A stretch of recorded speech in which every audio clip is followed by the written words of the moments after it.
Welcome to my first AAR report. This is Chris of the Charlotte Historical Wargamers.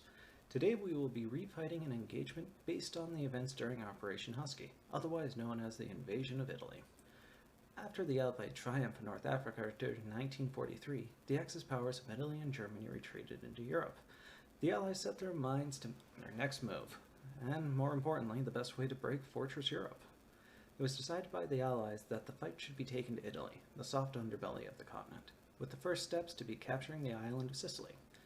The invasion, dubbed Operation Husky, was to be a joint naval and airborne operation.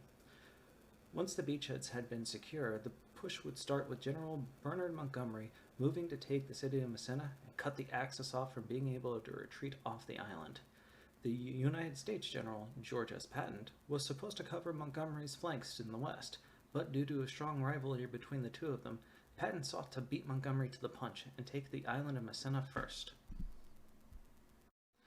Opposing them would be the German commander Albert Kissering, in command of the German Army Group C, as well as the Italian commander General Alfredo Guzzoni of the Italian Sixth Army.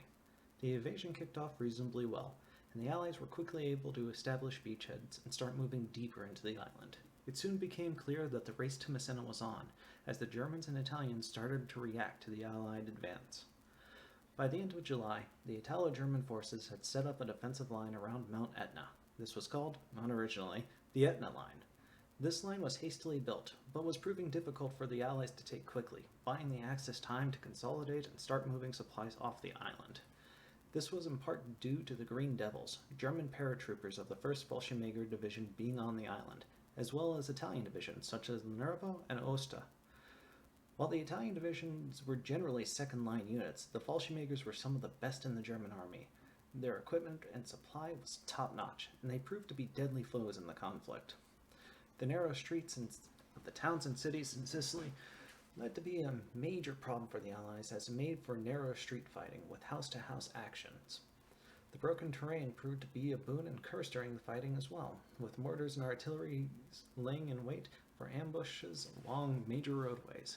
The Allies had to make use of major mortar and artillery bombardments in order to clear out German and Italian positions as well. This cost them more time.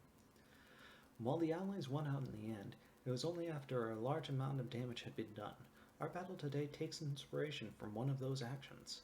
Today's battle takes inspiration from the Battle of Cettutupe, which occurred during the early August 1943. Historically, the British won this battle after heavy fighting. Will history say the same, or will a different fate be in store for our players? We will be gaming this out using Bolt Action 2nd Edition. The biggest difference is that we will be playing in 15mm scale. This changes the rules, so instead of a template, we will be using a D6 for blast. As well, we will be reducing movement by a third. So 6-inch movement becomes 4-inch movement, 9-inch movement becomes 6-inch movement, so on and so on. I know some people at Little Wars TV disagree with this rule set being a decent one, but I find it to be a really good rule set for getting people into historical wargaming in general. It's very open and very flexible, especially when it comes to scale. The British represent 2 platoons from the 78th Infantry Division, also known as the Battle Axe Division. This will be played by Jason. His objectives are simple: take the town and silence the Italian guns on the hill. His forces are a mix of foot infantry and motor rifle platoon, both with tank support.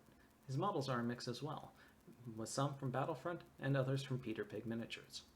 The Axis forces will be played by me and represent a force of Fallschirmjägers and a local Italian garrison. My objectives are to protect the gun emplacement and prevent the Allies from taking the town.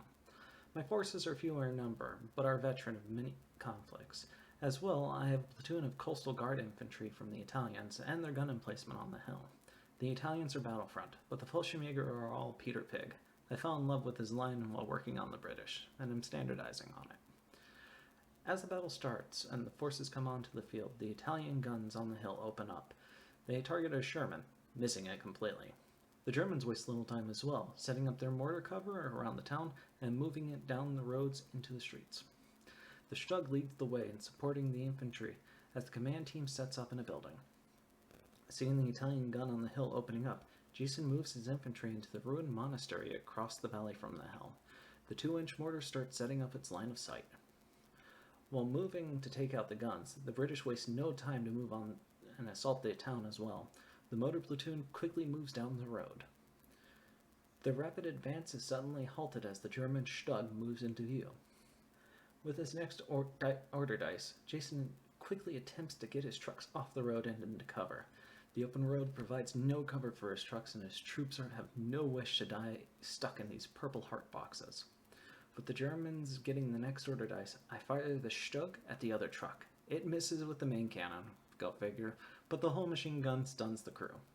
On the flanks, the British advance into the church, and the Italian reservists, seeing movement amongst the ruins, spring an ambush, causing a pin but no wound. The British return fire in kind. Jason uses his officer to command the tank and mortars to open up on the hill, targeting the gun. Their fire is true and immediately knocks out the gun, securing the British their first objective. The British advance into the town, securing one building, after which they open fire on the German command squad in the opposite building. The Germans move their mobile reserves into the town, attempting to secure and hold the town before the bulk of the British forces arrive. Jason's armored car rockets down the road, providing support and machine gun fire as a city fight starts to escalate. The British squad, trapped in the road, disembarks and dashes for the side of the street as the Churchill opens up on the green building. Jason's foot infantry is not far behind as well, starting to make use for cover around the town. With the order dice in Jason's favor, he's attempting to move the truck away, denying the Germans a victory dice. He fails a morale roll by 1, and it's stuck there for another turn. Weathering fire from the yellow building catches the squad of British out in the open. A massive MG and rifle fire rips it apart, destroys the squad outright. The Stug moves into the town and attempts to take out the Churchill and misses. It's going to miss all game, by the way. The whole mounted MMG starts to suppress some infantry, which also start to miss. This sudden surge from German firepower pins down a squad in the house and causes the Allies to pause and regroup for a moment. Emboldened by the Allies stalling out, I attempt to counterattack with a mass assault on the White Building with a squad of infantry. The assault commences, but the British are stubborn and won't budge an inch. The Germans are repulsed and fall back. With his flank secure, Jason sends the Sherman to the center. Its cannons and machine guns start sweeping the streets. Its effects are immediate, and the squad running down the side street gets hit with 75 machine guns. British infantry add their firepower, tearing into that Fallschirmjäger squad. Seeing the assault fail with reinforcement near, the British machine gunner starts opening up, giving the whole 9 yards to the Germans trying to take cover next to the tank. The Churchill and armored car both start to press the attack once again. In the face of overwhelming fire, I attempt the assault again. This time I went out. The German Fallschirmjägers capture the White Building, but with one survivor. The rest of his squad has fallen around him. With the Germans becoming more and more entrenched on the village, manpack and AT assets being brought into the town, the British start to withdraw their vehicles and infantry from the buildings. While they couldn't force the town, they are content with taking out the local artillery assets, giving the Germans a minor victory. It also should be noted, we ran out of time. The manager, Ricky, wanted to go home, and yeah, I didn't want him to hate us too much. Thankfully, this victory is only fictional, as in real life the Italo-German forces lost this battle, but it was used to buy time, which saved equipment that could be used for other engagements further on down the war, which is ultimately what happened. Montgomery's and Patton's plans both failed. They couldn't prevent the German-Italian forces from leaving the island. That would come back to bite them in future conflicts. I'd like to thank Carolina Tabletop Games in Pineville, North Carolina for staying open late for us, and to Ricky for being awesome.